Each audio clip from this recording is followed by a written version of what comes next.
तो मीडिया ने उसको छाप दिया कि वो स्वाइन फ्लू से मर गया। क्योंकि मीडिया को इसमें क्या इंटरेस्ट है, अखबार वाले ये जो खबर छाप रहे हैं इसके लिए उनको पैसा मिल रहा है।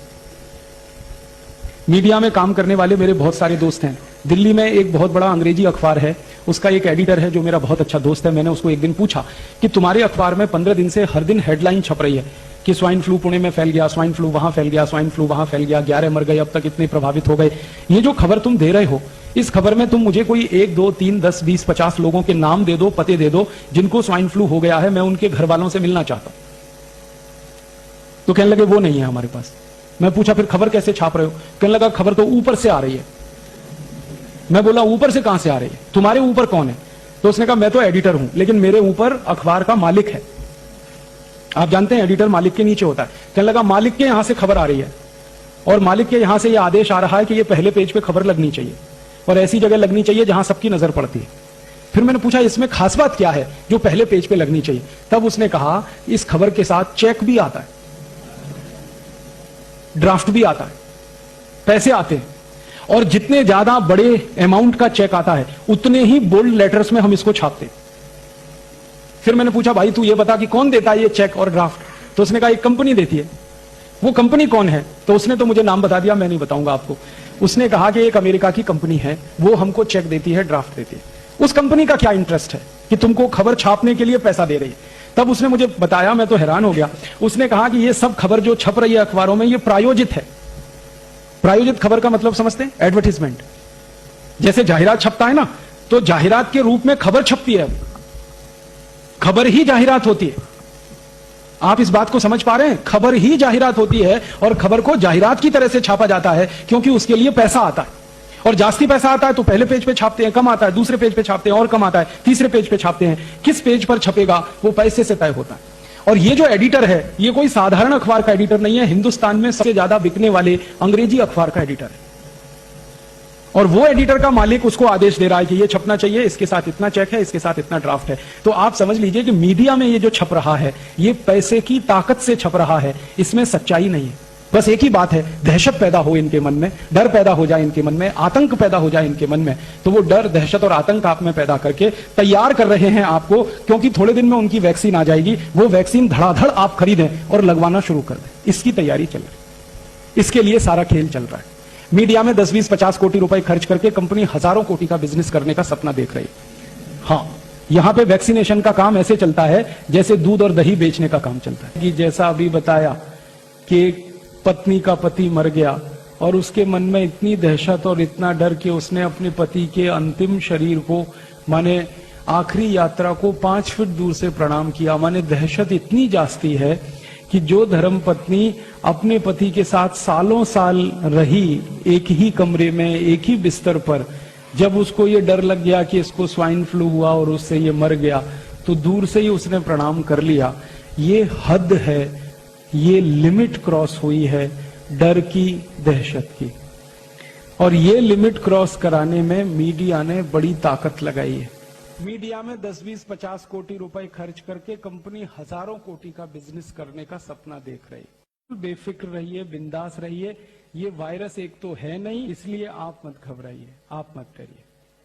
और आप घबराना बंद कर देंगे, डरना बंद कर देंगे तो आप दूसरों को ये बात कह सकेंगे, वो भी घबराना बंद कर देंगे, डरना बंद कर देंगे। हमारे देश की सरकार चलाने वाले नेता और मंत्री, उनको इस तरह की बल्क परचेज करने में करोड़ों रुपए की रिश्वत होती है। जब वो उस कंपनी को प्लेस करते हैं ना ऑर्डर, उन्होंने 10,000 कोटी का ऑर्डर दे दिया, तो इसमें से कम 1000 से 1500 कोटी रुपए मंत्रियों की रिश्वत का फिक्स हो जाए। अभी चर्चा ये चल रही है कि हर एयरपोर्ट पे मशीनें लगाई जाएंगी, उनमें से आदमी को गुजार कर टेस्ट करेंगे। वो मशीनें लाखों करोड़ों रुपए की हैं। तो उनका ऑर्डर किसी कंपनी को दे दिया सरकार ने, उस ऑर्डर का 10%, 15% मंत्रियों को मिल गया हिस्सेदारी के रूप में, अधिकारियों को मिल गया। तो सरकार का वेस्टेड इंटरेस्ट ये होता है कि खूब रिश्वत इस तरह के कामों में मिलती है।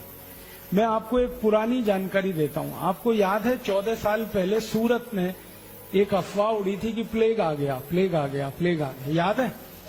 उसका दुष्परिणाम क्या हुआ कि पूरे सूरत की टेक्सटाइल इंडस्ट्री बंद हो गई, पूरे सूरत की। 14 दिन तक सूरत में एक कारखाना नहीं चला, एक पैसे का प्रोडक्शन नहीं हुआ, सारे कारखाने ठप हो गए, मजदूर भागकर सब अपने गांव चले गए क्योंकि सबको दहशत और डर बैठ गया। उतनी देर में परिणाम क्या निकला? भारत में कपड़े की कमी आ गई। तो सरकार ने क्या किया? परदेशी कंपनियों को कपड़ा भारत में बेचने का ऑर्डर देना शुरू कर दिया। तो परदेशियों का अंधाधुंध कपड़ा बिका। और उसके बाद 14 दिन के बाद फिर खबर आई कि प्लेग नहीं है, वापस लोग आए। लेकिन वापस आने में 6 महीने लग गए और फैक्ट्री चलाने में 6 महीने लग गए। 6 महीने तक भारत का बाजार विदेशी कंपनियों ने कपड़े से भर दिया और पूरे खेल में 14,000 कोटि का नुकसान भारत देश को हुआ। ये 14 साल पहले सूरत में हुआ था। फिर बाद में वैज्ञानिकों ने जांच की तो पता चला कोई प्लेग नहीं था, सिर्फ अफवाह थी। और वो अफवाह उन कंपनियों ने फैलाई थी जिनको भारत में कापड़ बेचना था। 1816-18 में 2 साल भयंकर फ्लू हुआ था, एवियन फ्लू। उस समय अमेरिका की कुछ कंपनियों ने वैक्सीन बेचे थे। एवियन फ्लू के जो वैक्सीन लगाए गए ना लोगों को, वो सब लोग मरे।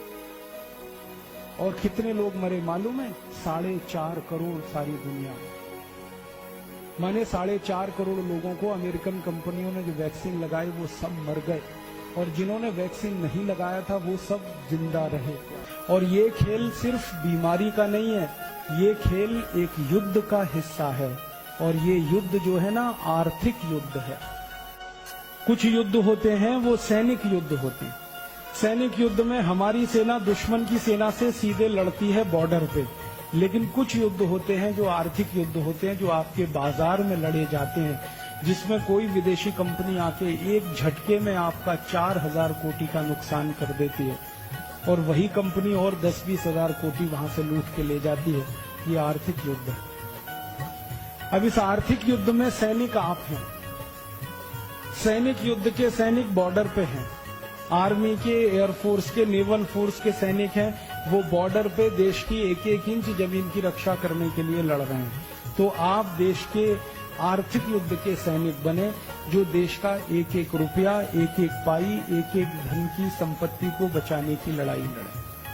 इसलिए सैनिकों का दिमाग साफ होना चाहिए, क्लियर होना चाहिए अपने उद्देश्य के प्रति और अपनी संपूर्ण समर्पण के प्रति। आपका उद्देश्य अगर आपको साफ दिख रहा है तो युद्ध में आप लड़ेंगे और जीतेंगे। और अगर आपका उद्देश्य ही आपको साफ नहीं दिख रहा है तो लड़ेंगे तो सही, लेकिन हारेंगे। इसलिए ये आज का कार्यक्रम रखा गया कि ये आर्थिक युद्ध भारत के खिलाफ शुरू हुआ है और इस युद्ध में बड़े बड़े लोग शामिल हैं।